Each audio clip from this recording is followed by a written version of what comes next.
출발을 해봅시다.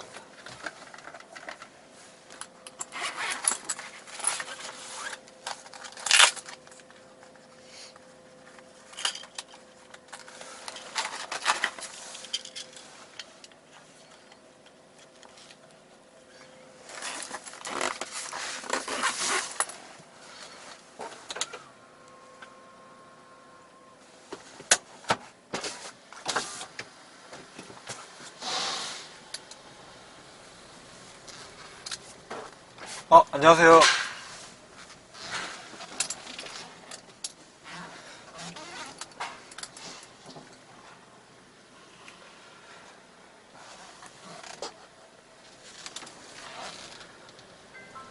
경로를 이탈하여 재검색합니다.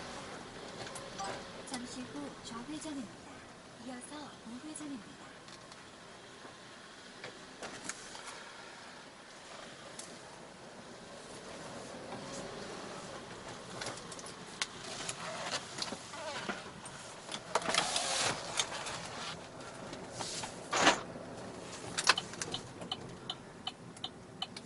네, 안녕하세요. 레인메이커입니다. 자,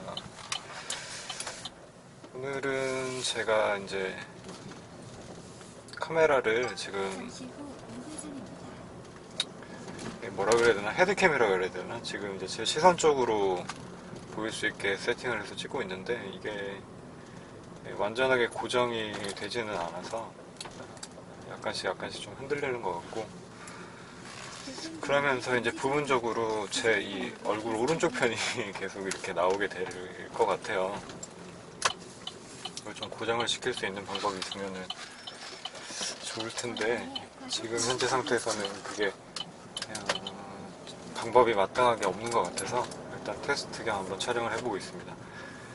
자, 오늘 같은 경우에는 제가 뭐 운전에 관련된 얘기를 딱히, 그러니까 기술적인 부분에 대한 얘기를 할 생각은 없고요. 그냥 이런저런 잡담을 할 생각인데,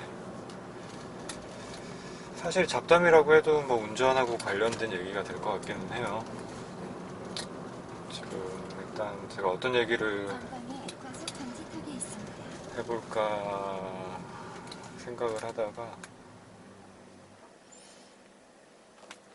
제가 처음, 그러니까 수동운전을 도대체 왜 하는 건가라는 얘기를 좀 해볼까 합니다. 사실 이제 한국에서는 수동운전이 이제 언제부터인가, 그러니까 한 90년대 한 후반?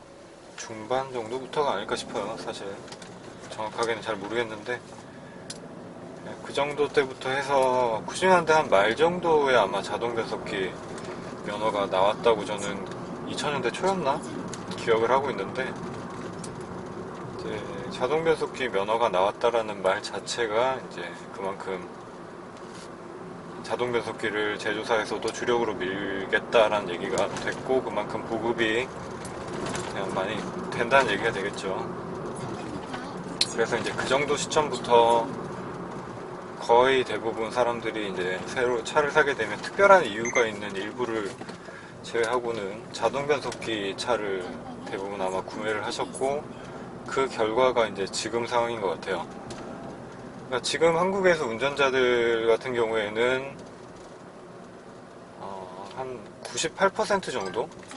제가 어디서 그 통계를 들었던 기억으로는 한 대략 98% 정도 운전자들이 자동 변속기 차를 탄다라고 이제 들은 적이 있는데, 그 98%에 이제 그 영업용 차들이 포함이 되어 있는지는 모르겠어요. 이제 지금 같은 경우에는 뭐 포터 같은 경우에도 자동 변속기를 선택을 할 수 있다고 하니까, 버스도 뭐 자동 변속기가 있고요. 이제 그런 마당이다 보니까 자동 변속기 차, 그러니까 영업용 차들이 포함이 되어 있는 통계인지 아니면 영업용 차를 제외한 통계인지는 잘 모르겠는데, 만약에 영업용 차들이 포함된 통계라고 하면 일반적인 승용 용도로 차를 운전을 하시는 분들은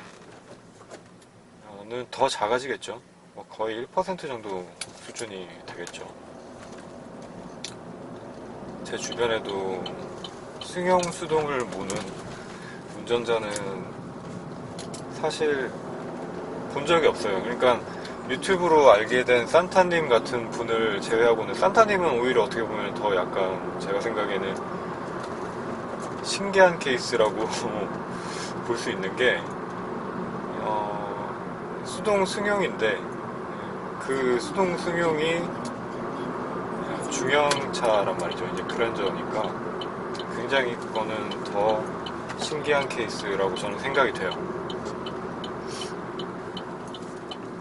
아무튼 그래서 그 산타님 정도를 제외하고는 뭐 거의 수동 변속기 승용차를 모는 분들을 제가 실제로 본 적이 한 번도 없어요. 그러니까 온라인상에서는 뭐 86 동호회 분들이나 아니면은 아베오 동호회에도 수동 게시판이 일단 따로 있기도 하고, 활동을 하시는 분들은 온라인상에서만 봤지 사실 실제적으로 만나뵌 적은 없는데, 수동 승용차를 운전을 하시는 분들 중에서 제가 실제로 만나서 뭐 이런저런 얘기도 좀 해보고 같이 운전도 해보고 했었던 분이 산타님밖에 없는 거죠, 결국은.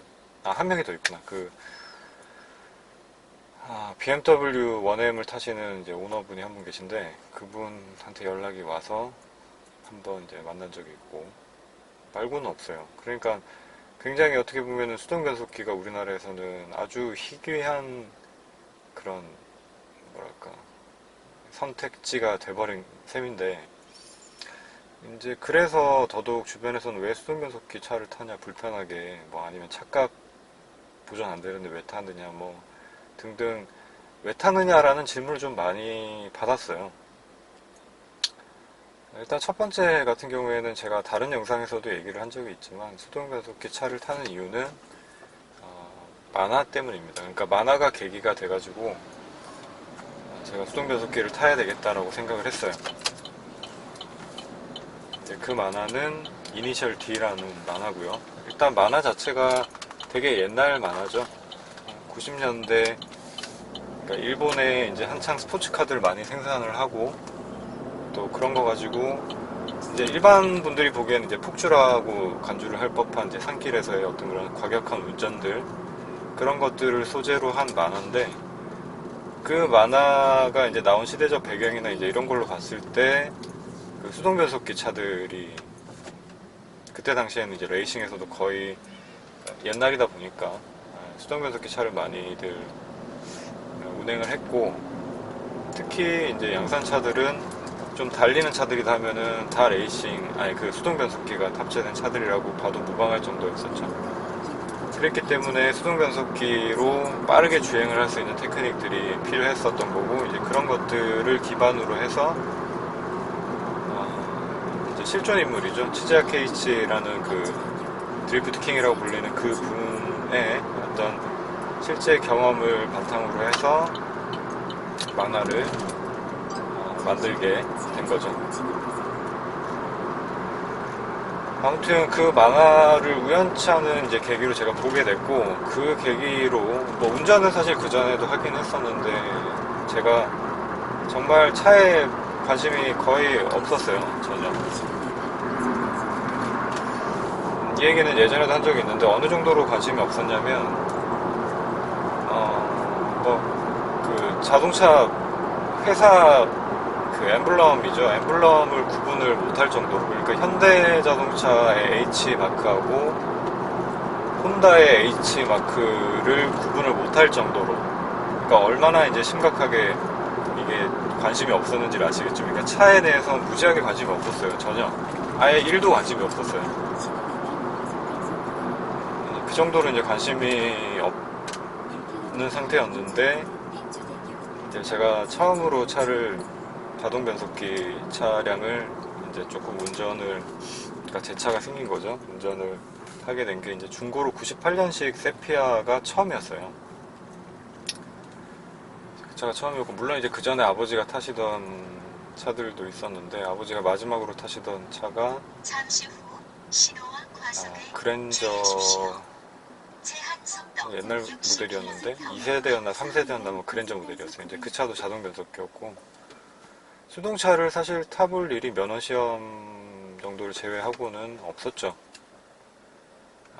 그리고 이제 한 2006년, 7년 정도 제가 밴드를 좀 많이 하고 다닐 때 그 시절에 저희 팀원들이 이동하는 차가 카니발이었는데 그 카니발이 수동이었어요. 그래서 이제 그 수동차를 물론 몰 기회가 있었는데 제가 면허를 딴 지도 무지하게 오래된 시점이었고 그동안 운전을 뭐 해본 적이 없고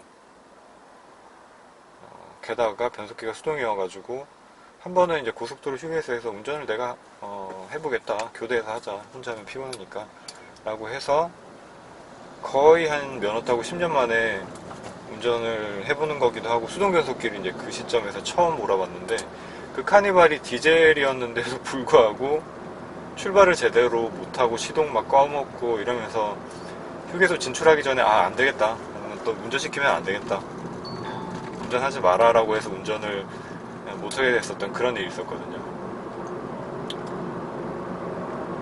이제 뭐 그렇게 그때도 사실 여전히 차에는 관심이 없었고 내가 차가 필요하다는 생각을 해본 적도 없었고 이제 그랬었어요. 그랬는데 이제 2009년 정도 무렵에 이제 결혼을 하게 되면서 이제 차가 이제 생겼고 아까 말씀드렸었던 세피아가 생겼고 세피아를 좀 몰고 다니다가 그 이니셜 D를 보게 된 게 이제 결정적인 계기가 된 거죠. 차는 수동을 사야 되겠구나. 사실은 이제 수동차 뿐만이 아니라 거기 이제 주인공을 비롯해서 대부분의 이제 운전자들이 뭐 GTR이랑 그 다음에 거기 나왔었던 차 중에 사륜구동이 라네보 정도를 빼고는 다 후륜구동이었단 말이죠.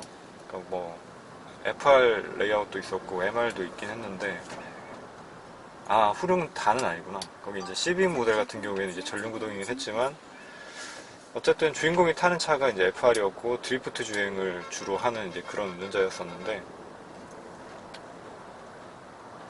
그렇다 보니까 차는 수동에다가 후륜구동을 사야 되겠구나. 근데 사실 우리나라에서 이제 제가 그렇게 수동 변속기 차에 관심을 가지기 시작한 그 시점부터는 선택의 폭이 없는 거예요. 일단 국산에서 후륜에 수동 변속기 차량을 선택을 하려면 딱 하나밖에 없어요. 제네시스 쿠페밖에 없는 거죠. 근데 그거밖에 없었고 사실 제네시스 쿠페를 사기에는 실용성이 제 기준에서 너무 떨어졌고 이제 가끔씩 가족 친구들도 태워야 되는데 뭐 뒷좌석에 사람이 어른이 탈 수가 없는 수준이기도 하고 그 다음에 뭐 스포츠카다 보니까 이제 보험료 할증도 좀 있었을 것이고 뭐 여러 가지 문제 때문에 하여튼 그거는 아니다라는 생각이 들었어요. 제가 뭐 20대 초반이었다면은 결정을 그렇게 했을지도 모르겠지만 어쨌든 수동 변속기 차를 사야 되겠다라고 생각한 그 시점부터는 제네시스 쿠페는 아니었었던 거죠. 그래서 이제 타협을 하게 돼서 뭘 사야 되나 이제 쭉 보다가 보니까 사실 수동 변속기 차량으로 매물을 검색을 해보면 이게 뭐 선택의 폭이 별로 없다 보니까 그 간단했어요. 간단했고 그리고 처음에는 제가 이제 아반떼 HD 수동 모델을 처음 타게 됐었는데 그게 이제 2008년식 모델이 있네. 2008년식 모델이었는데 그 차를 사러 간 건 아니고 이제 세라토 수동이 매물로 나와 있었는데 이제 그 차를 보러 갔었던 거죠. 근데 이제 지금 생각해 보면은 제가 허위 매물에 낚인 건데 그 매매상 중고차 매매상에를 갔었는데 세라토 가는 도중에 전화가 왔어요. 그래서 세라토 다 팔렸다고 방금 계약이 됐다고 뭐 그러더라고요. 뻥인 거를 이제는 알지만 그때는 몰랐기 때문에 이미 그때가 이제 거의 다 와갈 때쯤이었었거든요. 그래서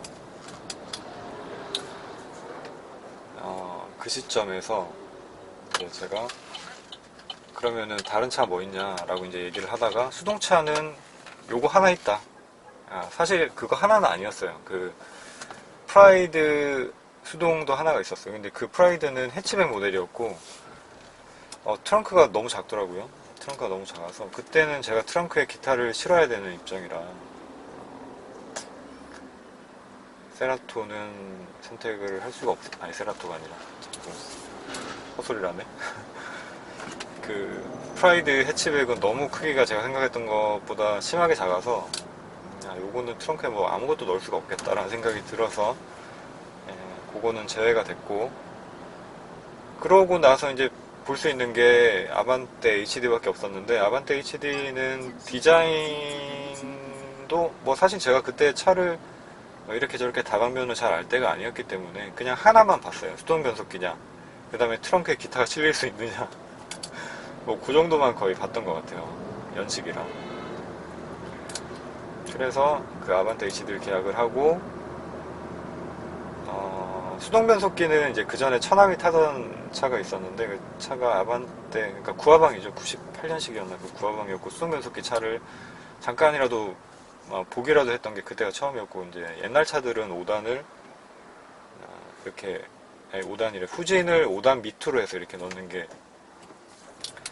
옛날 방식인데, 옛날에도 그 대우차들은 이렇게 지금 제가 타고 있는 요거처럼 후진을 여기 링을 들어올려 가지고 일단 왼쪽으로 넣는 이제 그런 식이었다고 하더라고요. 전 몰랐으니까.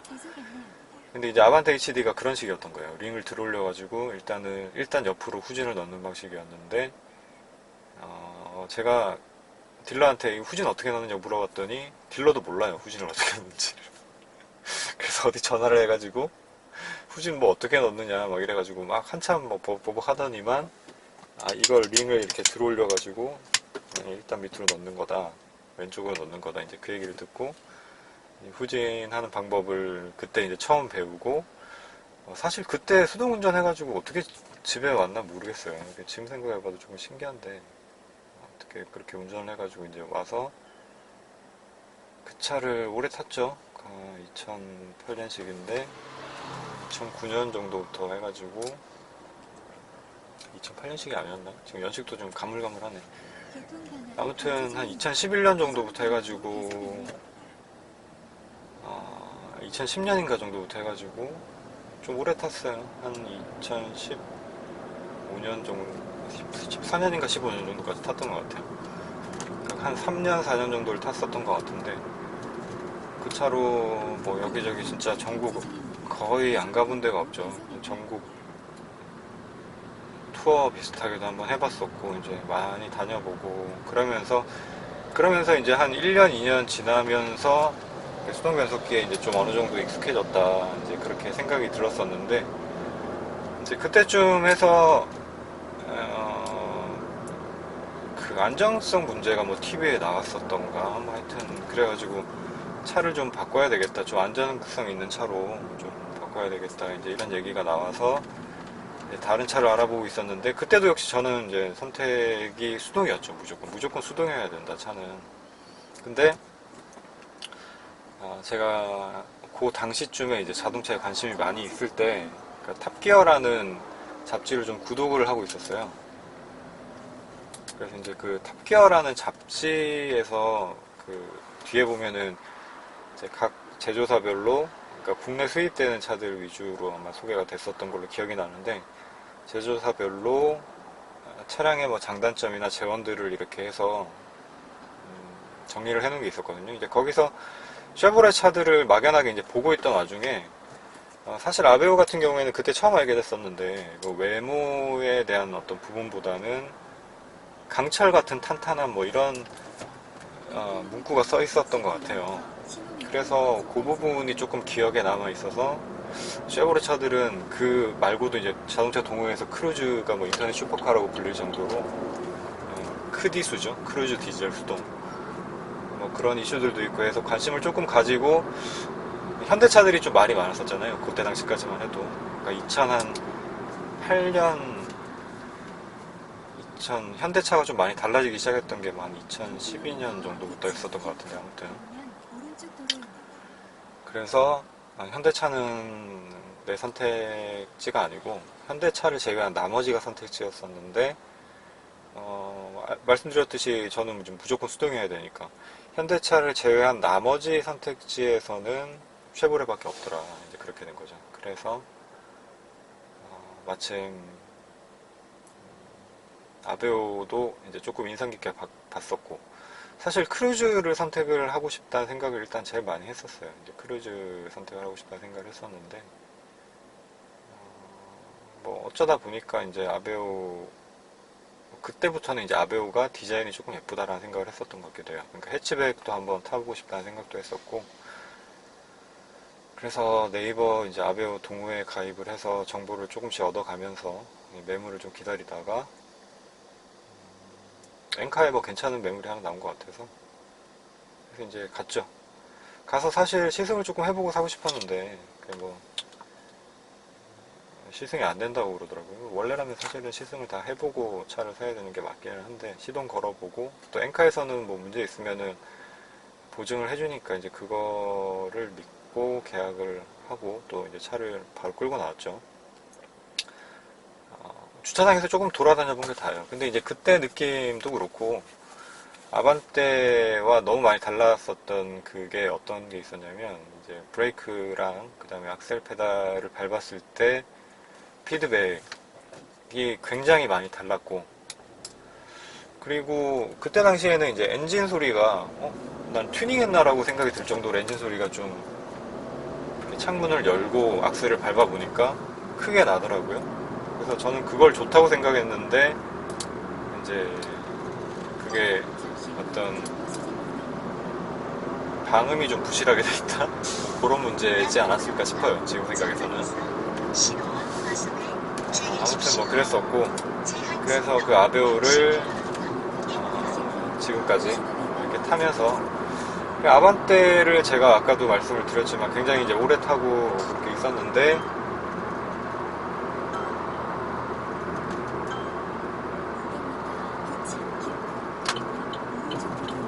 잠시 후 신호와 과속에 주의하십시오. 잠시 후 60km 신호 위반 과속 단속 구간입니다. 300m 앞 우측 길고 아니면 오른쪽 도로입니다. 네, 갈림길에서는 좀 집중을 해야 길을 허투루 가지 않으니까 좀 집중을 해서 보도록 하고요. 네, 뭐 어디까지 얘기를 했더라? 그래서 아베오를 이제 이렇게 타고 있고 기존 상태로 계속됩니다. 그리고 그러니까 이제 HD를 타면서 제가 수동 변속기에 이제 좀 많이 익숙하다라는 생각을 이제 했는데 사실 뭐 한 3년 정도 타면서 제가 HD 타던 무렵에도 뭐 더블 클러치네 뭐 힐앤톤네 이런 거를 이제 계속 연습을 하고 있었으니까요. 그래서 나름 이제 수동 변속기를 좀 잘 다룬다라고 생각을 스스로는 하고 있었는데 근데 이제 이 쉐보레 아베오를 타서 조작을 해보니까 이게 너무 다른 거예요. 감이 브레이크도 그렇고 브레이크가 깊이 밟히니까 힐앤토를 할 때도 이렇게 브레이크를 아반떼 같은 경우에는 살짝 밟으면서 약간만 치면 그게 됐는데 일단 그것도 잘 안 되고 이제 그래서 거의 뭐랄까 이게 수동 약간 다시 초보가 된 것 같은 그런 기분이 좀 많이 들었어요.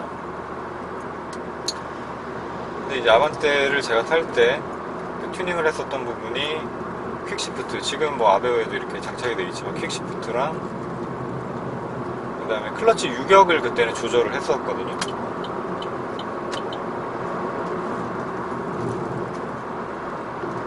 그때 이제 HD 같은 경우에는 클러치가 케이블 방식으로 돼 있어가지고 유격 조절이 가능했어요. 그래서 이제 클러치를 약간만 떼도 딱 붙을 수 있게 그런 식으로 조절이 돼서 굉장히 경쾌하게 변속을 하는 게 이제 가능했었는데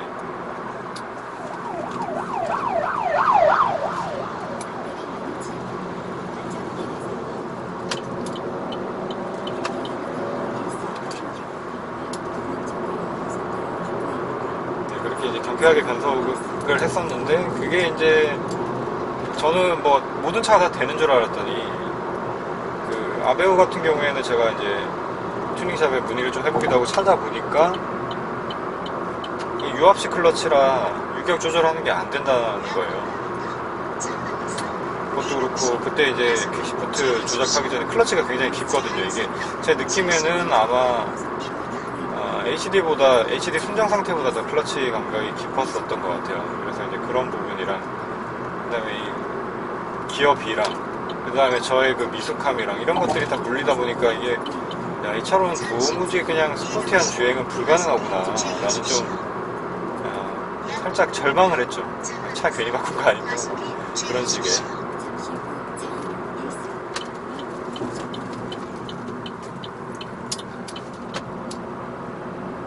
이제 근데 뭐 또 나름 어떤 사람이라는 게 다 적응을 한다고 그렇게 한 1년 넘게를 이제 또 타고 다니다 보니까 또 이 차에 맞는 주행을 하게 되더라고요. 그래서 뭐 사실 변속 반응도 빠르고 클러치도 착착 이렇게 빨리 붙는 맛이 나고 뭐 이러면은 더 재미가 있겠지만 그런 많은 부분들을 상쇄할 만한 이제 재미가 이 차에는 제가 핸들링 부분을 몇 번 언급을 한 적이 있는데 스팅어를 시승을 할 때도 그 얘기를 했었고 그 다음에 아반떼를 탈 때 느꼈었던 그 핸들링에 대한 불만족.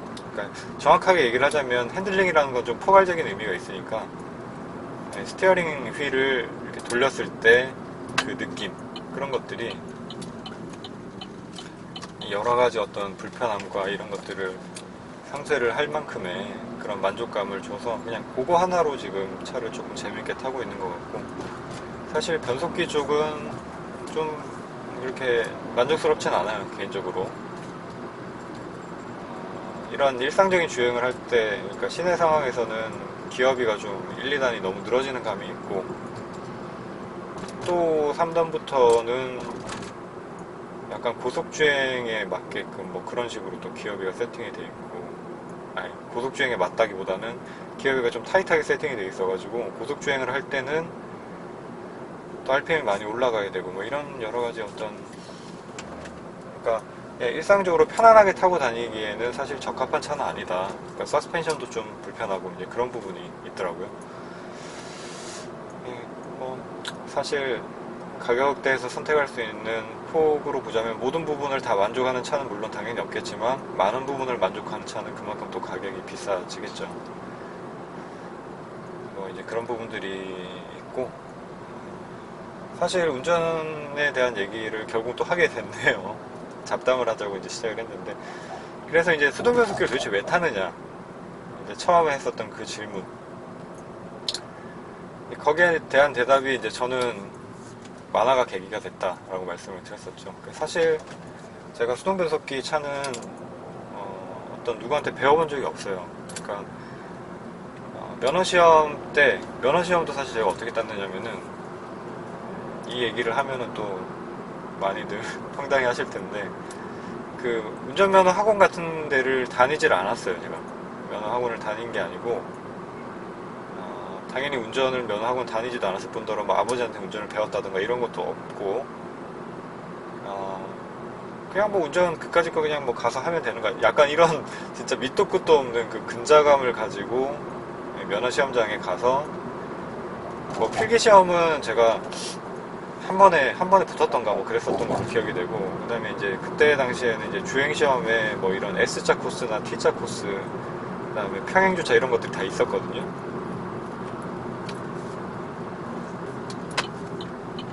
그래서 이제 그런 것들까지를 해야 되는데 당연히 배운 게 없으니까 어떻게 해야 되는지를 모르죠. 그래서 이제 면허 시험을 도전을 했다가 한 번인가 떨어지고 나서 배워야 되겠다. 근데 그 면허 학원 같은 곳에 등록을 해서 이제 면허를 따려고 보니까 그때 당시 제 나이에는 너무 비싼 거예요. 그래서 가격을 좀 아낄 수 있는 방법이 없나. 이제 그걸 찾아보니까 실내 운전 연습장 뭐 이런 게 있었어요. 그러니까 지금으로 따지자면 약간 시뮬레이터 개념인데 뭐 많이 허접하죠. 시간도 한참 옛날이고 하니까. 아무튼 그거 가지고 운전 연습을 한 8시간인가를 하고 면허 시험을 다시 보러 갔죠.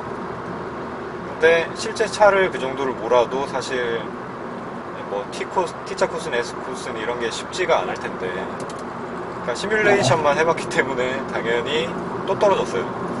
그런 식으로 해서 제가 면허시험을 한 7번 정도를 떨어졌어요. 지금 생각해보면 좀 미련한 짓이다라고 싶기도 한데,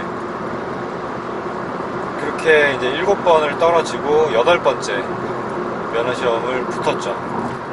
그래서 그때 이제 면허시험 응시 원서 이런 데 보면은 이제 면허시험 응시하려면은 인지를 사서 이렇게 붙여야 되는데 그게 빽빽하게 이렇게 붙어 있었던 거예요.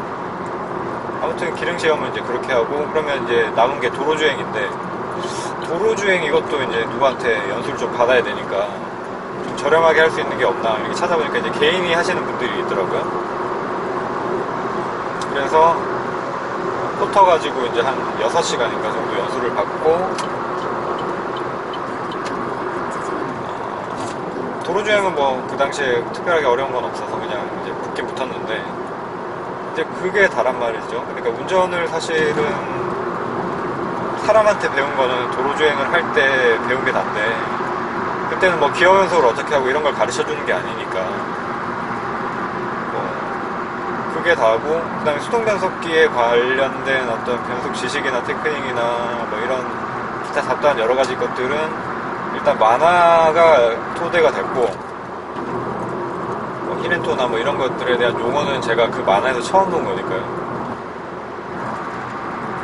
그 다음에 이제 그걸 실전에 적용시키기 위해서는 뭐 만화는 아무래도 현실하고 조금 거리감이 있는 부분이 있다 보니 인터넷을 막 찾아보게 됐어요. 그러니까 뭐 이렇게 운전 기술 테크닉이라든지 뭐 더블 클러치, 뭐 싱글 클러치가 어쩌고, 뭐 클러치 구조가 어떻고, 뭐 이런 것들은 사실 요즘에 자기가 조금 끈기를 가지고 찾아보면 인터넷에 없는 게 없어요. 다 나와요.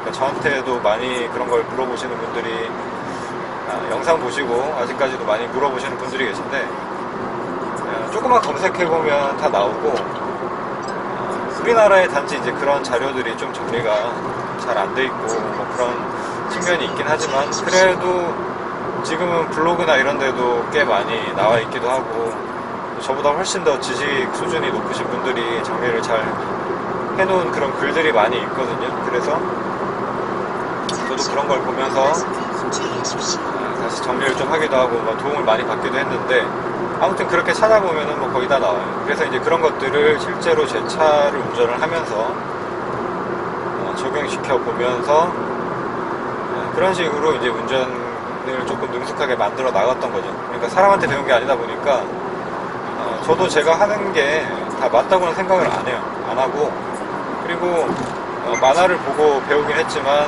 저는 실제 운전을 할 때는 안전이 제일 중요하다라고 생각을 하는 그런 사람이라, 그 만화에서 주행을 하듯이 그런 식으로 실제로는 차를 주행을 할 수가 없죠. 그래서 히렌톤이 뭐 이런 기술들을 한번 구현해보고 싶은데, 왜 그런 거 있잖아요. 만화에서 보고 되게 멋있다 라고 생각이 드니까 실제로 한번 해보고 싶잖아요. 근데 뭐 코너에서 막 그렇게 브레이크를 모터가 막 빨간색으로 달아올 정도로 밟으면서 막 그렇게는 할 수는 없는 거니까, 그러니까 일상주행을 하면서 레브 매칭이라는 걸 좀 하면서 또 코너링 전에 히렌토를 하면서 그런 재미를 한번 느껴보자, 이제 그런 거를 목표로 설정을 하고 이제 주행을 하면서 찍었던 영상이 지금 이제 제 영상 중에서 조회수가 제일 높은 영상이 하나 있는데, 뭐 공도 주행에서 수동 변속기 100% 활용하는 방법 뭐 이런 식으로 그 타이틀을 걸고 이제 올린 영상이 있어요. 그래서 그 영상이 이제 좀 많은 분들이 보면서 히렌토 이런 게 왜 필요하냐 이런 식의 공격을 많이 받기도 했었고 이제 그랬었는데, 어쨌든 제 입장은 이제 그런 거죠. 그러니까 공공도로를 운전을 할 때 수동 변속기로 당연히 히렌토 안 써도 됩니다. 그렇게 운전하시는 분들 거의 없을 거예요 아마. 저처럼 이제 연습을 목적으로 하거나 좀 약간 환자 수준의 그런 분들은 사용을 하겠지만, 뭐 그렇게 하지 않고서도 이미 많은 수동 운전자들이 운전을 해왔고 별탈 없이 운전을 하고 있기 때문에 뭐 더블 클러치, 싱글 클러치 뭐 이런 거 안 하고 운전을 하셔도 됩니다. 근데 이제 저는 좀 수동 운전을 하게 된 계기가 좀 독특하다 보니까, 남들하고 좀 다르다 보니까 그렇게 됐었던 것 같고, 뭐 그런 것 같아요.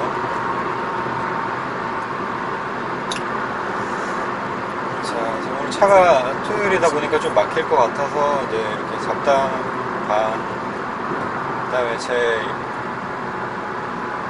운전을 시작하게 된 계기 반, 뭐 이제 이런 식으로 얘기를 하면서 이제 가고 있는데, 이거 한참 떠들었는데 영상이 좀 제대로 나오면 좋을 것 같은데 어떻게 나올지 모르겠네요. 지난번에 이제 비슷한 구도로 한번 영상을 찍어봤더니 그때는 제 얼굴이 너무 많이 이렇게 나와가지고 좀 보기가 그래서 그 영상을 그냥 이제 올리지 않았었거든요. 근데 이번에는 카메라 각도를 나름 조절을 한다고는 해도 고개를 움직이면은 아무래도 왔다 갔다 하니까 어떻게 나올지는 또 집에 가서 한번 봐야지 알 것 같아요. 자, 지금 이제 제가 가는 곳은 부평구 뉴타운 쪽이고요. 위치상으로 보니까 이제 남양주가 아닌가, 고양시 쪽하고 조금 근접해 있는 쪽이더라고요. 경치가 되게 좋고, 지금 저는 이제 레슨을 하러 가는 길이고요.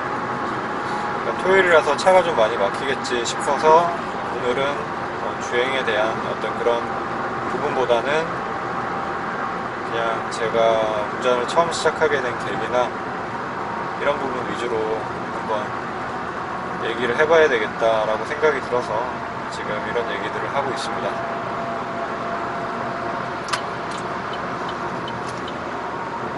근데 저처럼 운전을 이렇게 시작을 하신 분들은 아마 없겠죠. 그러니까 운전을 하시다가도 뭐 만화를 보면서 수동을 몰아봐야 되겠다. 그냥 수동을 몰 때도 누구한테 보통은 배우지, 그거를 뭐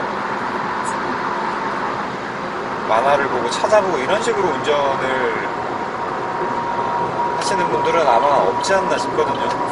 제가 생각해봐도 좀 신기하다 싶기도 한데,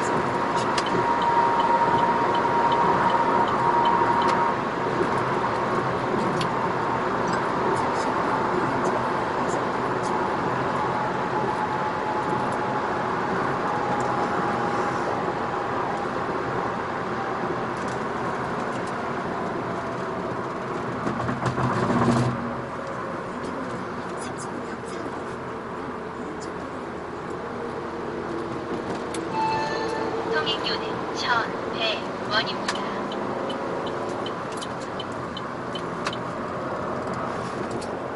아이고, 저 앞쪽에 보이는 게 이제 북한산인데 멋있네요.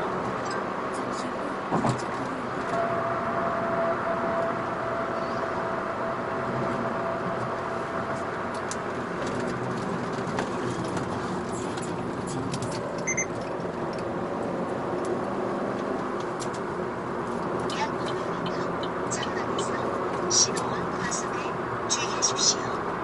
제한 속도 50km입니다.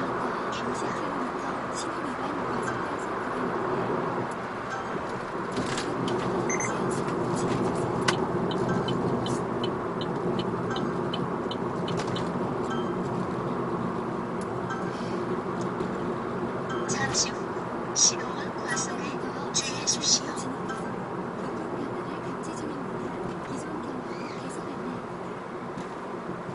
잠시 후 90km 신호 위반 과속 단속 구간입니다.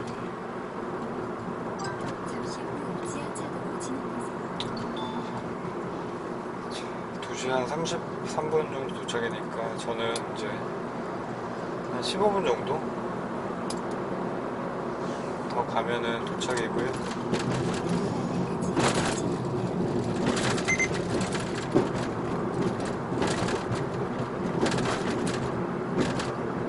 자, 뭐 아무튼 사실 운전 같은 경우에는 처음에도 제가 뭐 영상을 찍어서 올려야 되겠다 이런 생각들은, 그러니까 지금처럼 이제 영상을 찍어서 올려야 되겠다라는 생각은 해보질 않았고,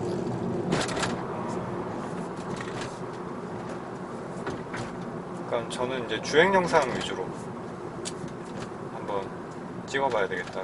이제 한국에는 그닥 멋있는 자동차 영상들이 많이, 제가 못 찾아본 걸 수도 있지만 많이 없었는데,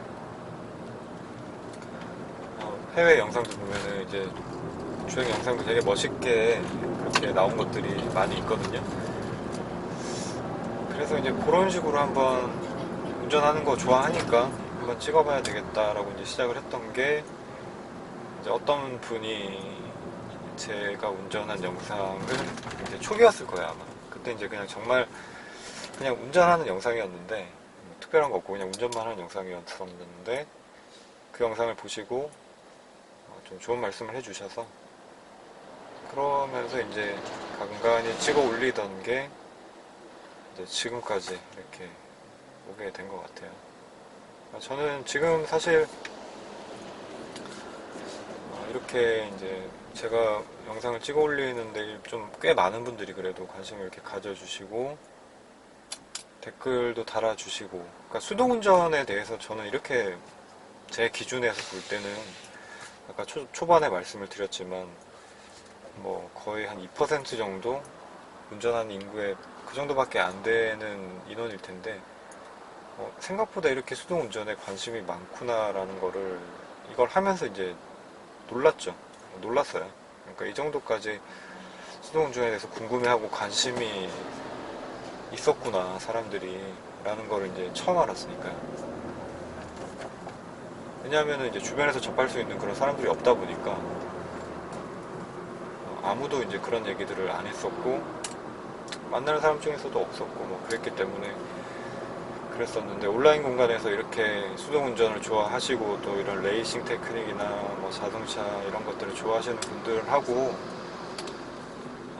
지금처럼 이렇게 활발하게 교류를 할 수 있어서 저는 이거 굉장히 삶의 활력소가 되고 있습니다, 저한테는. 그래서 영상 보시는 분들한테도 좀 같이 그런 즐거움을 나눌 수 있으면 더 좋겠다라는 생각을 이제 하고 있고요. 그리고 이제 피드백 주시는 분들 중에서 굉장히 예리한 질문을 주시는 분들도 있고,